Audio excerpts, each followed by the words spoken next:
The night, it rained fire. Imagine, for a moment, that you are standing on the African savanna, approximately 800,000 years ago. The sky is dark, the grass is tall. And something terrifying is happening in the distance. A wildfire, started by lightning, as wildfires always were back then, is sweeping across the plain. With a roar that sounds like a waterfall, crashing through stone. The heat reaches you before the flames do. A wave of warmth that prickles your skin and sets your heart pounding. Animals are screaming, or rather, making the sounds that animals make when they are terrified. Sounds that are both recognizable and alien. A chorus of distress from creatures you know, and creatures you have never seen up close. The air smells of smoke and char and something else. Something sweet and acrid that makes your eyes water. It is, by any reasonable measure, a catastrophe. And yet, something about this moment is about to change everything for our species. Because right now, somewhere on that burning savanna, a band of Homo erectus is doing something they have almost certainly never done before. They are not running away, they are not hiding in a crevice, or climbing a tree, or doing any of the sensible things that animals do when fire comes. They are moving toward the fire. They are watching it, carefully, with the kind of attention that suggests they are learning something, and then perhaps guided by a moment of courage or hunger, or pure accident. They are picking up burning branches and carrying them, carefully, gingerly, with a kind of terrified reverence, back to their camp. This is the story of how humanity learned to master fire. And it is a story that most of us have almost completely wrong. The myth of the gift. The popular version of this story goes like this. Some clever ancestor discovered fire, saw its usefulness for cooking and warmth, and generously shared the knowledge with the rest of humanity. In Greek mythology, Prometheus stole fire from the gods and gave it to humans, for which he was eternally punished. Chained to a rock where an eagle would eat his liver every day, only for the liver to grow back overnight, so the punishment could continue for eternity. It is a beautiful story, a story about the price of knowledge and the audacity of human ambition, but it has almost nothing to do with what actually happened. The real story is far stranger and far messier, and it unfolded over a period of hundreds of thousands of years. Fire did not arrive in human life as a gift. It arrived as a recurring natural phenomenon that our ancestors learned to respect, then to tolerate, then to transport, then to sustain, and only much later, perhaps 400,000 years ago, maybe earlier, to produce deliberately, from scratch. That is not a single discovery. That is a cognitive journey of hundreds of thousands of years, the longest technology adoption process in the history of our species, and it almost certainly did not happen in a single location, in a single moment, in the mind of a single individual. It happened again and again in different places, in different populations, as humans slowly, collectively, across hundreds of generations, figured out how to make fire behave. The evidence is sparse and frustrating, because fire is, by its nature, destructive and ephemeral. What survives in the archaeological record is charcoal, small fragments of burned wood that can be identified by species,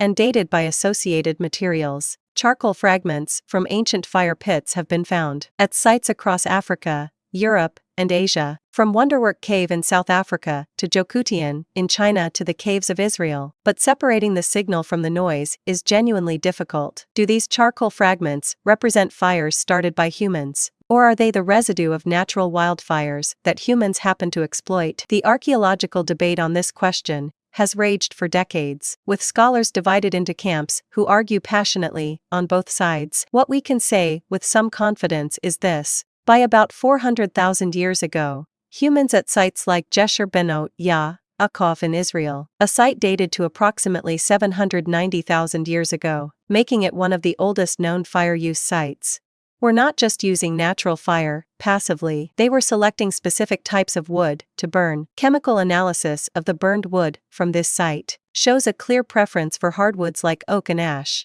which produce more heat and less smoke than softwoods. They were keeping fires alive overnight, which requires not just starting a fire, but actively maintaining it, adding fuel, protecting it from rain. They were, almost certainly, cooking food. And that last point is perhaps the most consequential of all. The cook who changed everything. Here is a fact that sounds like science fiction, but is supported by a growing and increasingly sophisticated body of research. The invention of cooking may be the single most important dietary change in human evolution, not the domestication of cattle, not the cultivation of wheat, not the invention of agriculture, the invention of cooking. And it happened not once, not in a single eureka moment, but gradually, over tens of thousands of years, as more and more human groups began to apply heat to their food. The anthropologist Richard Wrangham, in his 2009 book, Catching Fire: How Cooking Made Us Human, argued persuasively that cooking fundamentally reshaped human biology. Before cooking, our ancestors spent enormous amounts of time chewing raw food, roots, tubers, raw meat, tough fibrous plants. The average Homo erectus, feeding on raw food, may have chewed for 5 or 6 hours per day. Cooking changed that equation entirely. Heat breaks down the cellular structure of food, making nutrients far more accessible and reducing the mechanical work of digestion. A piece of meat that takes 4 hours to chew and digest raw can be made digestible in minutes if cooked. Wrangham's thesis is that cooking allowed our guts to shrink, our intestines to shorten, and our brains, which are extraordinarily energy-hungry organs, consuming approximately 20% of our total metabolic output, to grow larger and more complex. In other words, you owe your large brain, at least in part, to the campfire. Every thought you have ever had, every poem you have ever read, every conversation you have ever had, they are, in some small way, products of the thermal transformation of food. There is also the question of safety. Raw meat, especially in tropical climates, is a bacterial nightmare. A petri dish of pathogens that cause everything from trichinosis to salmonella to E. coli. Heat kills these pathogens, making meat a reliable food source rather than a gamble. Cooking also neutralizes many of the toxins found in wild plants, expanding the range of foods that humans could safely eat. The result was a dietary revolution. Humans could now extract far more calories and nutrients from the same amount of food, freeing up time and energy for other activities. And then there is the social dimension, which may be the most underappreciated of all. The hearth as revolution. Anthropologists who study living hunter-gatherer societies, the San people of the Kalahari, the Hadza of Tanzania, the Aka of Central African Republic, have noticed something consistent across cultures. The fire pit is the center of social life. It is where stories are told, where tools are repaired, where children learn language, where alliances are forged and conflicts resolved, where old people are cared for and young people are taught. The fire pit is not just a cooking device. It is the original living room, the original classroom, the original town hall, the original hospital, the original church. Everything that matters in the social life of a human community happens, in one form or another, around the fire. Now, try to imagine what life was like for a species that had not yet discovered fire. Their days were ruled by the sun. When darkness fell, they were effectively blind. Human vision, like all primate vision, is optimized for daylight and highly vulnerable to predators. They could not see well enough to work tools or make repairs. They could not see threats coming. Nighttime was for sleeping, huddled together for warmth and safety, and there was nothing else to be done. The darkness was not merely inconvenient. It was a blank space, a void in human time, during which nothing productive could happen. With fire, everything changed. Night became usable time. Groups could extend their activity into the hours after sunset. They could see predators coming, or at least, they could see the reflection of fire in an animal's eyes, the movement of shadow, the outline of a threat. They could keep warm in cold climates, which opened up entirely new regions of the world for habitation. The Ice Age peoples of Northern Europe could survive temperatures that would kill a naked human in hours. Because they had fire and they had clothing made from animal hides, they could work wood, sharpen tools, treat hides, spin fibers, all the tasks that require good light and a stable work surface. And perhaps most importantly, fire transformed the texture of human time itself. The night, which had been an enforced blank, became a space for culture, for stories, for rituals, for the slow accumulation of knowledge that would eventually make us the dominant species on the planet. The woman who kept the fire. There is a site in the Dordogne region of southwestern France called La Ferrassie, where archaeologists have found one of the most extraordinary human burial sites of the Paleolithic era. Beginning in the early 20th century,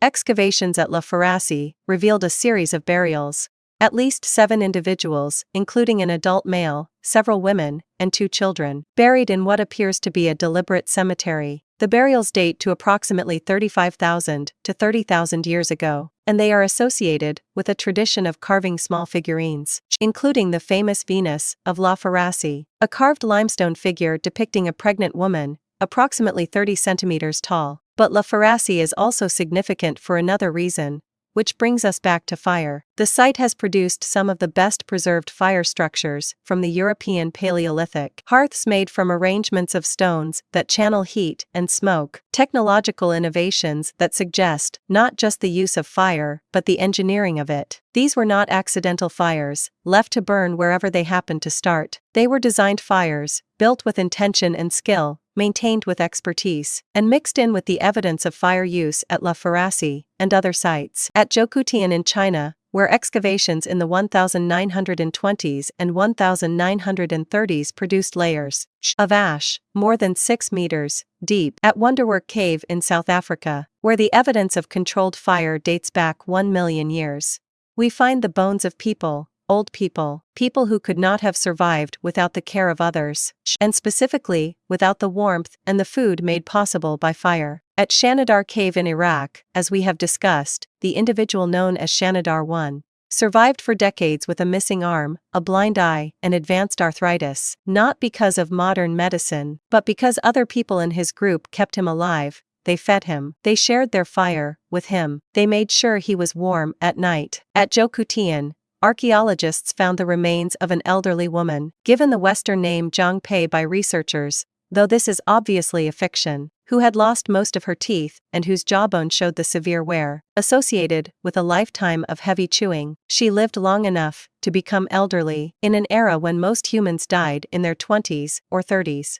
and the evidence suggests that she survived because her group kept her alive. They brought her food, they kept her warm, they included her in their fire circle. That person was not special, that person was not a chief, or a priest, or a hero, that person was doing what humans do, taking care of each other, sharing resources, building the small infrastructure of survival that would over hundreds of thousands of years become civilization. And the fire was at the center of it all. What would have happened if fire never came? This is where counterfactual history becomes genuinely useful, because the question of fire is one of the most consequential what-ifs in all of human evolution. If our ancestors had never learned to control fire, the entire trajectory of human development would have been fundamentally altered in ways that are almost impossible to exaggerate. Without cooked food, our guts would have remained large and energy-hungry, leaving less surplus metabolic energy available for brain development. The human brain, which grew from approximately 450 cubic centimeters in Homo habilis to approximately 1,400 cubic centimeters in Homo sapiens, did so in part because cooking made a high-quality diet available. Without the social warmth of the fire pit,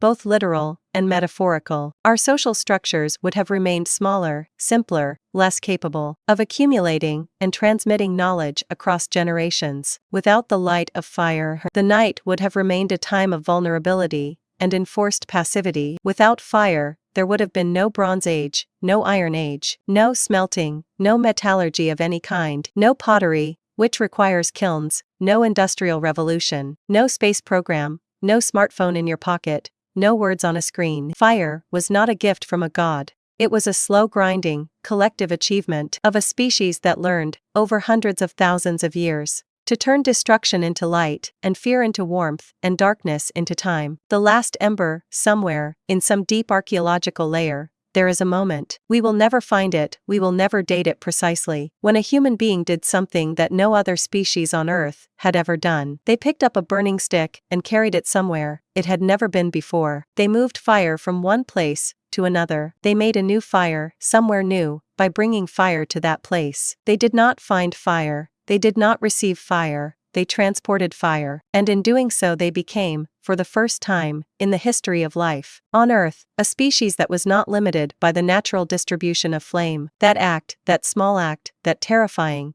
revolutionary act, is the moment humanity began to reshape the planet. And it all started because someone, on a burning savanna, 800,000 years ago, decided not to run away. That someone had a name, we do not know it, and never will. That someone had a life, a family, fears and hopes and preferences, a way of seeing the world that was shaped by 800,000 years of evolution. That someone was as complex, and as contradictory, and as fully human as you are. And that someone, on one specific day, in one specific place, made a choice that made everything else possible.